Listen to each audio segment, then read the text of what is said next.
One Piece, Chapter 1161 is here, and it's time for the full breakdown. The chapter opens at God Valley, with the editor describing it as the island where all legends collide, a place where the motives and fates of the greatest figures clash, turning the battlefield into a living nightmare. We begin with the Celestial Dragons. Marines rush in to evacuate the Celestial Dragons, but the nobles refuse, saying there's a prize they want to take with them. The Marines insist that retrieving that prize is their responsibility. The priority is to get the Celestial Dragons to safety. But, as always, the arrogant nobles threaten the Marines instead of listening. Meanwhile, the slaves see the chaos as their chance to escape. Quietly, they begin planning their breakout. Then, a stunning spread shows. Roger, Rox, and Garp all present at God Valley, not together but framed in the same moment. Roger searches desperately. Where is Shakky? Is she safe? Rox growls for his family. Eris.D.Tar, where are you? Garp shouts furiously. Where did Roger go? Roger is fixated on Shakky, Garp on Roger, but Rox fights only for his family. We then cut to Dragon. He's running through the chaos, carrying Shanks and Shamrock in his arms, panicked. The island is swarming with pirates, but he can't find a single marine ship nearby to take the kids to safety. 17-year-old Dragon is doing everything he can to protect them, but from behind, a female Holy Knight spots him. Speaking into a Den Mushi, she reports, I've located the marine with a little bundle in his arms. Without warning, she fires a devastating energy beam from her mouth, piercing straight through Dragon's side and leaving him brutally injured. This reveals her orders. She was sent to reclaim the children. The attack is so deadly that Dragon, still young, with no devil fruit and likely no haki, never sensed her. He collapses. The Holy Knight approaches, speaking into the Den Mushi. On the other end, the caller's voice can be heard, thanking her for securing the children. Then comes the reveal. This Holy Knight is Saint Muffy, from the Satchel's family. As Dragon bleeds out, Shamrock slips from his arms, and Saint Muffy picks him up. Dragon tries to rise, whispering that saving these children is his only chance to atone for the sins he committed in helping set up this twisted murder game, but he's too injured to move. Luffy coolly lights a cigarette, carrying Shamrock in one hand, and sneers, "Who would have thought Garling had a child here?" Then she draws her weapon, ready to finish Dragon off. But before she can strike, a voice roars, "Out of my way!" A single slash cuts through the entire forest, trees, ground, and even the Holy Knight herself. The source? Whitebeard. And he wasn't even aiming, just swinging casually from afar. This moment shows Oda's way of highlighting Whitebeard's terrifying strength. Even without a devil fruit, he's powerful enough to bisect the Holy Knight with an idle swing. Of course, Holy Knights regenerate, so she's not truly dead. Whitebeard and Linlin step onto the battlefield, still arguing. Linlin accuses him of targeting her with that slash, but Whitebeard insists, "I aimed at the enemies around us, not you." She refuses to believe him. Dragon, lying on the ground, watches in awe as he sees the sheer size of these two monsters for the first time. Then Shakky charges in, furious. "Whitebeard, that slash almost hit me too." Kaido follows, confronting Linlin. "This isn't what we agreed on, Linlin." Meanwhile, other pirates, opportunists from Hachinosu, see their chance. They turn against the Rox pirates, thinking, if we can take down Rox's crew, we'll make a name for ourselves. That's when Whitebeard, Linlin, Kaido, and Shakky team up for the first time, annihilating the lesser pirates.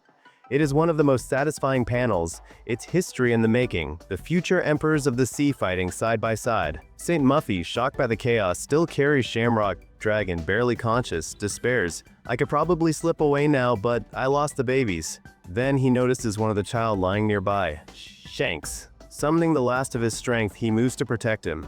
Meanwhile, Garp finally makes his entrance at God Valley. From a distance, he spots Whitebeard, Linlin, and Kaido clashing in the center of the island. The explosions rock the entire battlefield. Seeing Garp arrive, the three future emperors immediately retreat. Linlin shouts, "Garp's here. If we fight him, it'll waste too much time." Kaido protests, "Why are we running? Let's fight him." But their focus isn't on Garp. It's on their own goals, treasure, devil fruits, or Shakky. Still, it feels off. Whitebeard once said a true warrior never shows his back to the enemy, yet here he runs. A rare moment that doesn't sit right with fans. Seeing Garp arrive, Dragon is shocked and quietly whispers, "Dad?" Big Mom unleashes Prometheus and Zeus's heavenly foyer blitz attack directly at Garp. The fiery blast engulfs the battlefield, blinding everyone.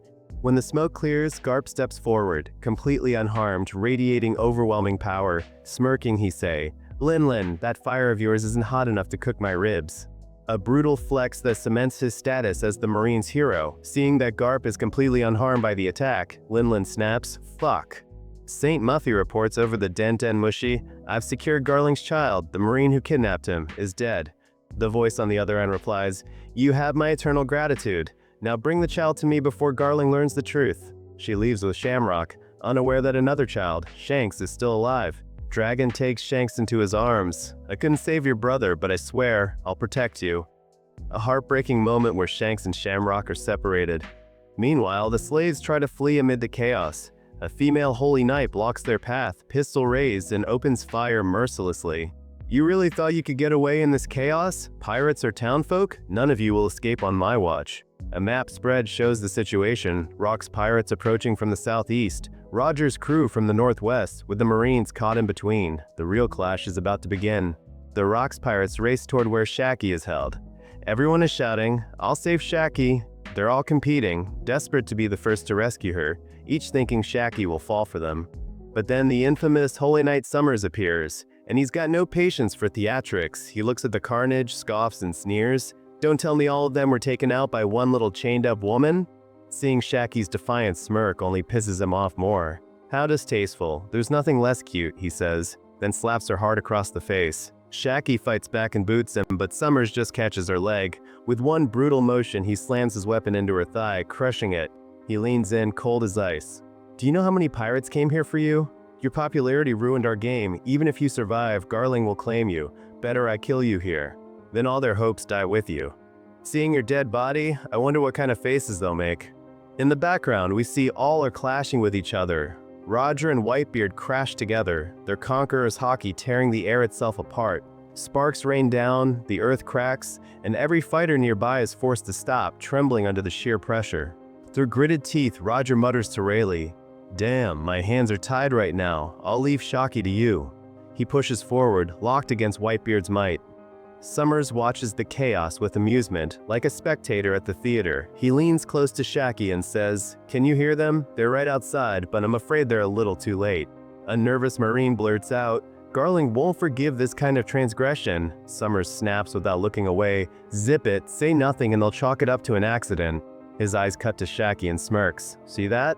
Every last scrap of hope gone?" He laughs, then draws back his weapon and whispers, "I'll finish you in 5 slashes. Savor the pain." But at the last second, a voice echoes ominously, "I will send you to the darkest shadows of the underworld." Suddenly, Rayleigh arrives. With a single, decisive strike, transcendent Hegan Crescent, he defeats Summers, rescuing Shakky just in time.